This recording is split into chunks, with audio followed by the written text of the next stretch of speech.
Les amis, j'espère que vous allez bien, malgré que nous avons vécu un véritable fiasco, un double fiasco dans mon cas, car j'ai parlé la dernière fois de l'équipe de France surcotée, et ce que ça en disait sur l'image du pays, de la société française, etc.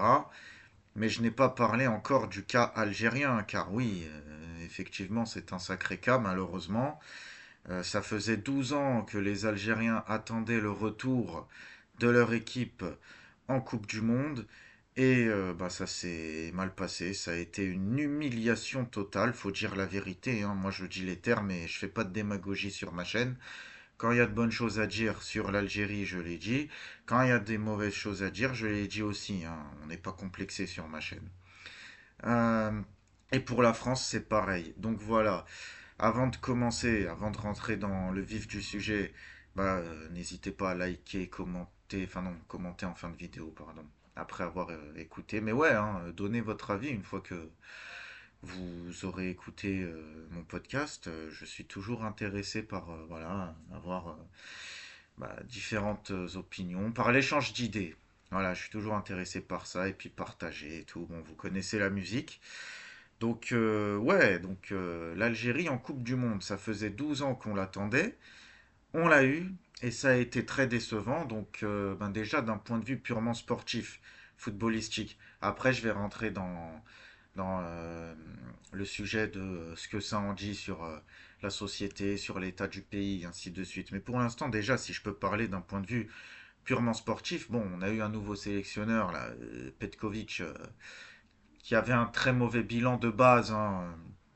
En Ligue 1, il a été entraîneur de Bordeaux quand Bordeaux a été relégué. Vous vous rappelez, ceux qui regardent le foot, les Girondins de Bordeaux, c'était quand même une grosse équipe de Ligue 1, hein. Ils ont même gagné le championnat dans les années 2000 et tout.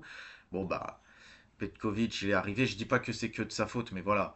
Il est arrivé, ils ont été relégués. Bon, malgré tout, ben, il a été placé au poste de sélectionneur d'Algérie. Le sélectionneur le mieux payé d'Afrique, hein, plusieurs centaines de milliers de dollars, et non pas de dinars. Je dis bien dit des dollars, des centaines de milliers de dollars par mois, pour un résultat aussi catastrophique. Donc en 2 ans de sélection, ben, il n'a toujours pas pu aligner le même 11 sur 2 matchs différents. Donc l'Algérie est allée au mondial sans avoir d'équipe type. Alors oui, on a fait un petit match nul contre l'Uruguay en match amical et un petit 1-0 en match de préparation contre les Pays-Bas, hein. 1-0 chanceux, hein. Moi j'ai vu le match. On se fait dominer tout le match et puis à la fin, il y a Hadj Moussa qui arrive sur un exploit individuel, il te fait un enroulé du pied gauche, il marque. Bon, c'est bien, le but était beau. Je me suis levé de mon canapé quand je l'ai vu ce but, mais après, je me suis vite rassis parce que voilà, j'ai vu que c'était un but sur un. Voilà, il y a eu de la réussite, quoi. Il y a eu un peu de chance. Mais bon, malgré tout, bon, bah, les Algériens, ils étaient en fanfare, hein, après ces performances, entre guillemets, face à 2 équipes qui, au final, pendant la Coupe du Monde, se sont révélées assez moyennes. Et ben, les Algériens, il y en a beaucoup qui disaient qu'on allait la gagner, la Coupe du Monde. Oui, oui, il y en a qui y croyaient. Et puis, comme les Français se sont autoportés l'œil en se qualifiant de nouveau Brésil et en comparant Olysée, Mbappé, Dembélé à Ronaldo, Rivaldo, Ronaldinho version 2002, bah, les Algériens ils se sont autoportés l'œil en appelant Maza, donc excellent joueur, hein, en plus très précoce, il n'a que 20 ans. Et il joue déjà dans les hautes sphères, il est au Bayer Leverkusen, j'aime bien sa façon de jouer, il n'y a pas de souci. Mais c'est peut-être un peu tôt pour l'appeler Mazadona. Hein? C'est peut-être un peu tôt aussi pour appeler Hadj Moussa Hadj Messi. Parce que là, Mazadona et Messi, on les a pas vus. Enfin, Messi, on l'a vu, mais il jouait pour l'Argentine, pas pour l'Algérie. D'ailleurs, il a mis un triplé contre nous. Et je vais te dire, dès que j'ai vu le match contre l'Argentine, parce que oui, j'ai vu les matchs. Ah oui, je me suis levé dans la nuit pour regarder les matchs. Le seul que j'ai pas vu, c'est celui contre la Jordanie, donc le deuxième, sur les 4 matchs joués par l'Algérie lors de cette Coupe du Monde. J'ai pas vu le deuxième, c'est le seul match que l'Algérie a gagné, mais encore heureux. Si t'es pas fichu de battre la Jordanie, c'est que t'avais rien à faire au mondial. Voilà. Donc, Je les ai quasiment tous vus, donc je me suis levé à 3 heures, 5 heures pour le match, non 4 heures je crois pour le match Algérie-Autriche et 5 heures pour le dernier contre la Suisse, qu'on a perdu de manière totalement grotesque. Hein. Euh, on a 10 minutes où on a le ballon, parce que la Suisse voulait qu'on ait le ballon, pas parce qu'on jouait bien. C'était la stratégie de la Suisse, laisser ses adversaires avoir le ballon et les prendre en contre. Et ça a marché, ça a bien marché contre nous. Le match d'avant contre l'Autriche que j'ai vu, bon bah, on se fait mener au score 2 fois, et puis à chaque fois sur des exploits individuels, notamment de Belgali dans le premier but, bon bah on revient au score. Pas dans le collectif, hein. C'est pas dans le jeu, c'est pas en jouant bien collectivement qu'on revient au score, non, c'est sur des exploits individuels. Voilà, donc on marque des buts, mais on voit bien qu'il n'y a pas d'équipe. Il n'y a pas d'équipe, il y a juste des bons joueurs, mais qui sont alignés n'importe comment. Voilà. Et puis, à la fin du match contre l'Autriche, dans les arrêts de jeu, on marque un troisième but, on mène 3-2. T'as Marez. Non, c'est pas Marez qui marque le troisième. Bon, j'ai oublié, ça fait un moment. Mais là, c'était collectif en plus le but. Je me rappelle, il y a eu une passe, je crois, de Awar à Marez, il me semble. Et on mène 3-2. Et là, je me dis, purée, s'ils le font, je leur pardonne tout. Je leur pardonne tout parce que vous savez, il y a un passif entre l'Algérie et l'Autriche. Le fameux match de la honte en 82, quand l'Allemagne et l'Autriche se sont arrangés pour éliminer l'Algérie du mondial sur voilà, le goal average, hein, le nombre de buts marqués, parce qu'en termes de points, l'Algérie avait 6 points, comme l'Allemagne et comme l'Autriche. Euh, donc voilà, l'Algérie qui avait battu l'Allemagne 2-1 à l'époque et tout, bref. Et là, fallait se venger de l'Autriche. Il fallait se venger. En 2014, on a affronté l'Allemagne. Donc l'un des deux qui ont triché contre nous. Certes, on n'avait pas gagné, mais excuse-moi, notre défaite contre l'Allemagne en 2014, bah symboliquement, c'était quand même une belle revanche parce qu'on les a fait suer, on leur a fait peur. Et c'est le match de la Coupe du Monde où l'Allemagne a peut-être le plus douté à l'époque, sachant que c'était une grosse Mannschaft. Enfin, c'est une petite équipe d'Algérie en termes de nom. Il n'y avait pas, enfin voilà, en termes d'individualité, il n'y avait pas la qualité qu'il y a maintenant. Mais par contre, ils ont mouillé le maillot à l'époque. Ils ont vraiment mouillé le maillot. Donc symboliquement, on l'a eu, notre vengeance contre l'Allemagne. Contre l'Autriche, on n'a rien eu. Pourquoi? Parce qu'on ne sait pas tenir un score. Parce qu'en phase de poule, sur 7 tirs cadrés contre l'Algérie, il y a eu 7 buts marqués, dont 3 contre l'Autriche, qui est remonté au score alors qu'on avait marqué dans les arrêts de jeu. Et en fait, à l'action suivante, l'Autriche revient au score. Et là, les Algériens, ils ont dit quoi? Ouais, mais de toute façon, voilà, en fait, c'est calculé. C'est parce que on préfère jouer la Suisse que l'Espagne après en 16e de finale. Alors, ok, l'Espagne, ils sont devenus champions du monde entre-temps. Bravo, viva España. Très content que l'Espagne ait gagné. Bref, j'en parlerai, qui sait, peut-être dans un autre podcast consacré à la Coupe du Monde de manière générale. Mais par contre, les amis, ça n'a rien changé hein, de jouer la Suisse. La Suisse nous a éclatés. Et on aurait pu perdre 3 ou 4-0, qu'on s'estime heureux de n'avoir perdu que 2-0. L'Espagne, c'est une équipe, ok, c'est la meilleure équipe au monde, mais c'est une équipe qui aime bien posséder le ballon, s'amuser un peu, faire des passes à 10. Ils te mènent 1 ou 2-0, puis c'est bon, ils te laissent tranquille, tu vois. Après, ils s'amusent un peu, ils sont un peu comme à l'entraînement.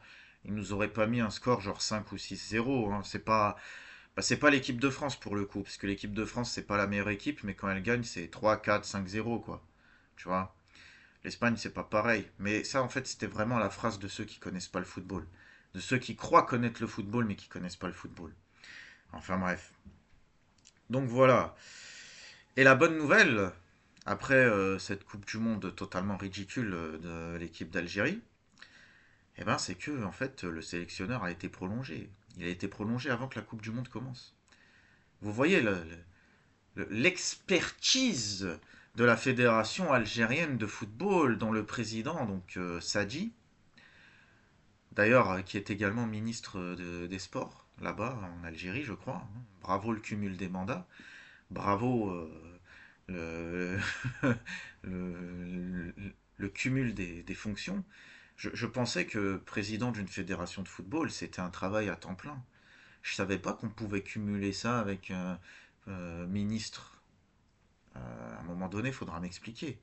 Moi, je m'inquiète hein, pour l'état de l'Algérie du coup, parce que si il est aussi compétent dans la gestion de la fédération de football, bah, il doit être tout aussi compétent dans la gestion de son ministère, celui-là.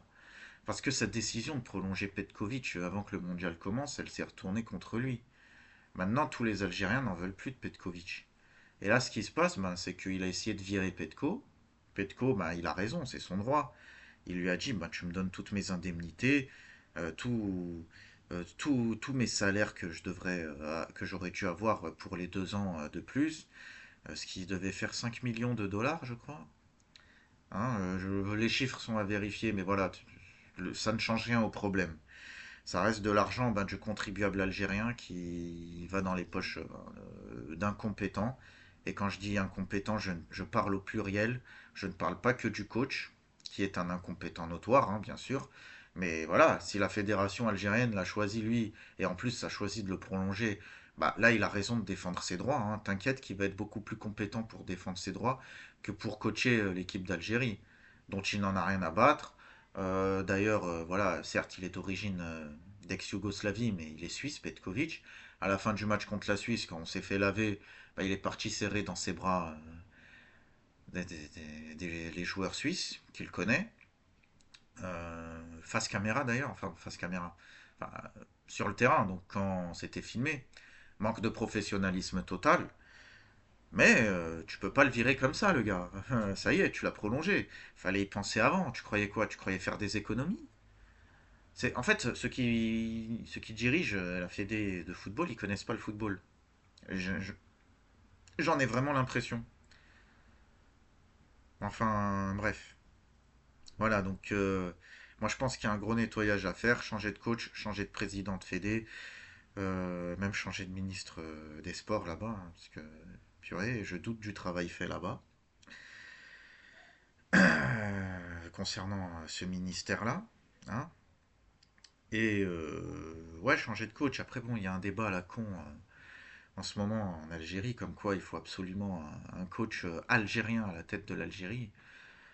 Bon, ça pour moi, c'est du populisme à 2 balles. Euh, En 2014, avec une équipe moins bonne, il y a Ali Lozic qui est arrivé en huitième et qui a perdu vaillamment face à l'équipe qui allait devenir championne du monde, dans une Coupe du Monde où c'était plus dur de se qualifier. Voilà, c'était. Il n'a pas gagné de Coupe d'Afrique ou quoi, mais il avait une équipe beaucoup plus faible. L'Algérie sortait de 20 ans de naufrage.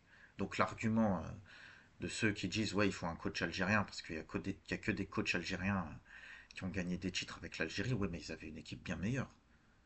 Les équipes là dans les années 80, en 90 quand on gagne la Coupe d'Afrique, c'est ceux qui avaient, certes ils avaient un peu vieilli, il y avait certains qui étaient partis, qui avaient été remplacés par d'autres, mais c'était globalement l'équipe qui avait battu l'Allemagne en 82, avec plus d'expérience et tout ça.